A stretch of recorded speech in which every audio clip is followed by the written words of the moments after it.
Hello guys, અમારા YouTube ચેનલમાં તમારું સ્વાગત છે કે અમે ચેનની એ ચાવડાની પાટીયા ગેડમાં માંડવી દેવા આવી ગયા છે. તો ગેડનો નજારો તમે જોઈ શકો છો.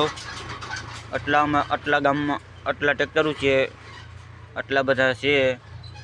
અને એ ચાવડા જો ટ્રેક્ટર લઈને આવી ગયો છે. વેટાણી કાગરિયા દેવા ગયો છે. કાગરિયાનું કામ પતી જાય એટલે અમારે ખરકોપતિયા ભરવાના છે અક્ષયભાઈની મામાની દુકાને. તો અમે ત્યાંની નજારો દેખાડશું. તો અમારા યુટ્યુબ ચેનલમાં તમે લાઇક, શેર ને સબસ્ક્રાઈબરને કરતા રહીજો. અમને અમારા ચેનલમાં તમે જોતા રહીજો.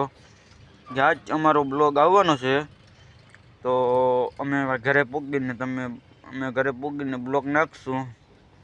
અમે 12-1 વાગે પૂગી જશું તો અમે બ્લોગ નાખશું. તો તમે બ્લોગ જોતા રહીજો, લાઇક, શેર ને સબસ્ક્રાઈબર કરતા રહીજો કે છે ને તમે અમારો નજારો જોઈ શકો છો. જો અમે જાકલા લઈને આવી ગયા છીએ.